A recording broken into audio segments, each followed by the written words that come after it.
தேவனுக்கே மகிமை உண்டாவதாக. ராஜாதி ராஜனாம் இயேசுவின் வல்ல நாமத்தினாலே காலை வேளையிலே அனைவரையும் அன்போடு வாழ்த்துகிறேன். இன்றைய திரு வார்த்தை சங்கீதம் 68:35. தேவன் தம்முடைய ஜனங்களுக்கு பலனையும் சத்துவத்தையும் அருளுகிறவர். அன்பானவர்களே, நம்முடைய கர்த்தரும் அருமை இரட்சகரும் போதகருமாயிருக்கிற இயேசுவின் பாதத்தில் அமர்ந்து காத்திருக்கும் போது தேவையான எல்லா பலனையும் சத்துவத்தையும் அருள் செய்வார். ஆண்டவர் சமூகத்தில் காத்திருக்கிறவருக்கு புது பலன் உண்டு. உயர எழும்பும் திராணியை பலனை தருகிறார். அயராது ஓடினாலும் இளைப்பு சலிப்பு இல்லை, அயராது நடந்தாலும் சோர்வு இல்லை.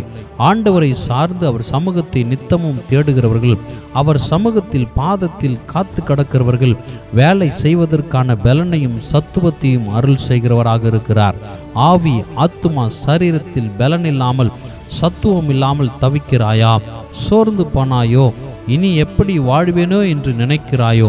ஆண்டவராகிய இயேசு கிறிஸ்து தம்முடைய ஜனங்களுக்கு, அவரை நோக்கி பார்க்கிறவர்களுக்கு, அவர் பாதத்தில் காத்து கிடக்கிறவர்களுக்கு பலனையும் சத்துவத்தையும் அருள் செய்ய வல்லவராக இருக்கிறார். நம்முடைய ஆண்டவர் சோர்ந்து போகிறவனுக்கு பலன் கொடுத்து சத்துவம் இல்லாதவர்களுக்கு சத்துவத்தை பெருக பண்ணுகிறார்.